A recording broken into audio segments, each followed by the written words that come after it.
अपनी सड़कों को और लोगों को सुरक्षित बनाने का संकल्प लें। याद रखें, सड़क सुरक्षा यानी जीवन सुरक्षा। बी द बेटर गाइड एक सड़क सुरक्षा मुहिम द इंडिया टुडे ग्रुप के साथ पार्टनरशिप में हुंडई मोटर इंडिया फाउंडेशन की पहल। ऐतिहासिक विरासत और स्थलों से हम इतिहास और उससे जुड़ी चीज़ों को सीखते और समझते हैं। इसके अलावा हम ऐतिहासिक स्थलों से उसके निर्माण काल के कला, धर्म और शासन से भी रूबरू होते हैं। ऐसे में अगर आप कभी दिल्ली स्थित कुतुब मीनार घूमने गए होंगे तो वहाँ के प्रांगण में रखी है भगवान गणेश की प्रतिमा आपने जरूर देखी होगी। जमीन पर रखी इस प्रतिमा को लेकर अब विवाद शुरू हो गया है। जहाँ नेशनल मॉन्यूमेंट अथॉरिटी ने इसे यहाँ से हटाने की मांग की है, वहीं स्थानीय पार्षद द्वारा यह दावा किया जा रहा है कि इस जगह पर हिंदू देवी देवताओं का अपमान किया जा रहा है। कहते हैं इतिहास को समझना है तो उसकी बारीकियों को जानना बेहद ज़रूरी है। शायद यही वजह है कि जब इतिहास से जुड़ी कोई कहानी लोगों के सामने आती है तो वो चर्चा का विषय बन जाती है।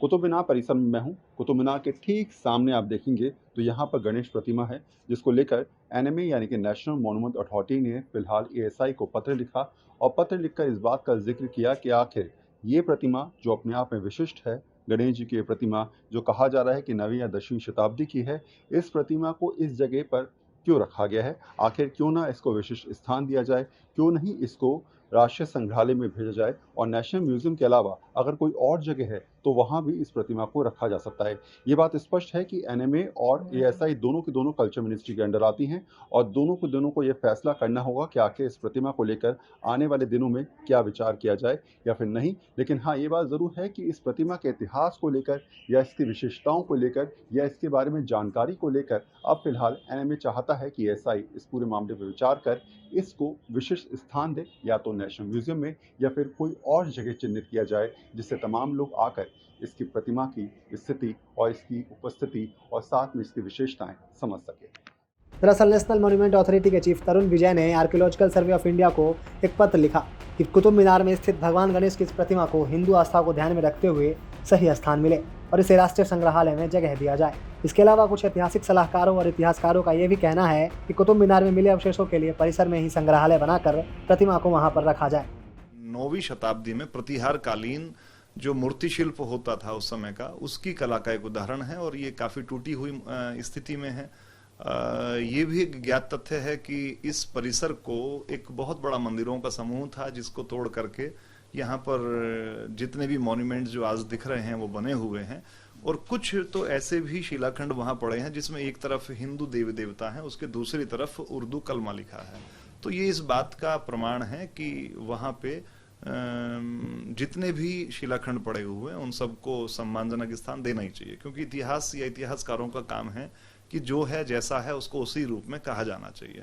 हमें बहुत ज्यादा गहराई में न जाकर के फिलहाल जिस मूर्ति की बात हो रही है, गणेश जी की प्रतिमा इस शिलाखंड के ऊपर है, ये किसी मंदिर के गेट के ऊपर का हिस्सा है।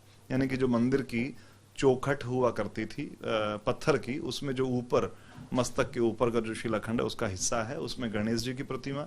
क्योंकि चाहे जैन मंदिर वहां रहे हों चाहे हिंदू टेम्पल रहे हों, उनमें चौखट के ऊपर गणेश की प्रतिमा बनती रही है। और इस तरह की बहुत सारी मूर्तियां, जैन तीर्थंकरों की बहुत सारी खंडित मूर्तियां जगह जगह पर कुतुब मीनार परिसर में अलग अलग स्थानों पर मौजूद है। और इसका भारतीय पुरातत्व सर्वेक्षण विभाग को सर्वे करना चाहिए। और मेरा तो मानना है कि जितनी भी मूर्तियां, प्रतिमाएं वहां पर हैं, उन सबको एक जगह इकट्ठा किया जाए। हालांकि विवाद तब शुरू हुआ जब मेहरौली का स्थानीय पार्षद ने एएसआई से परिसर में ही भगवान गणेश की मूर्ति और पारंपरिक तरीके से पूजा अर्चना की मांग कर दी। इसके अलावा पार्षद ने यह भी दावा किया कि मस्जिद परिसर में भगवान की मूर्तियों को जमीन पर रखकर उन्हें अपमानित किया जा रहा है, जबकि परिसर के बाहर लगे इस बोर्ड पर साफ साफ लिखा गया है कि 27 हिंदू और जैन धर्म के मंदिरों को तोड़कर इस मस्जिद का निर्माण किया गया। इतिहास तो जग जाहिर है कि मुगलों ने जब हिंदुस्तान पर आक्रमण किया और यहाँ उन्होंने जब उनका राज था तो जितने भी हिंदू देवी देवताओं के मंदिर थे उसी को तोड़कर उन्होंने मस्जिदों का निर्माण किया और उन्हीं में से एक कुतुब मीनार है। यहाँ पर जब मुगल आए तो मंदिरों के जितने भी बेस बने हुए थे, मंदिर बनने के लिए जो नींव तैयार की जाती वो बने हुए थे, उसी के ऊपर उन्होंने अपनी मस्जिदें बना ली। यदि आप कुतुब मीनार में भी घूमेंगे और ध्यान से आप वहाँ के पत्थर देखेंगे तो आप पाएंगे कि पत्थर पर स्वास्तिक के चिन्ह भी हैं, श्लोक भी लिखे हुए हैं, देवी देवताओं की मूर्तियां भी हैं वहाँ पे। और इस तरह आप अगर पूरा कुतुब मीनार घूमते जाएंगे तो जगह जगह आपको ऐसे सबूत मिलते हैं वहाँ। बता दें कि अपने आप में अद्भुत भगवान गणेश की यह प्रतिमा 9वीं से 11वीं शताब्दी के बीच की मानी जाती है। ऐसी प्रतिमाओं को 1200 साल पहले परमार राजाओं के काल में बनाया गया। वहीं कुतुब मीनार के आसपास के क्षेत्र की बात करें तो यहाँ पर परमार राजाओं ने ऐसे ही कई तरह के और निर्माण कार्य कराए थे। इतिहासकारों का मानना है कि यहाँ पर पहले हिंदू और जैन धर्म से जुड़े 27 से ज्यादा मंदिर हुआ करते थे, जिसे विदेशी आक्रांताओं द्वारा तोड़कर कुतुब मीनार और मस्जिद का निर्माण करवाया गया। हालांकि तरुण विजय और निगम पार्षद की मांग पर प्रतिमा को कहाँ रखा जाएगा और पुरातत्व विभाग इसको लेकर क्या कदम उठाता है, यह आने वाला वक्त ही बताएगा। ब्यूरो रिपोर्ट, दिल्ली तक।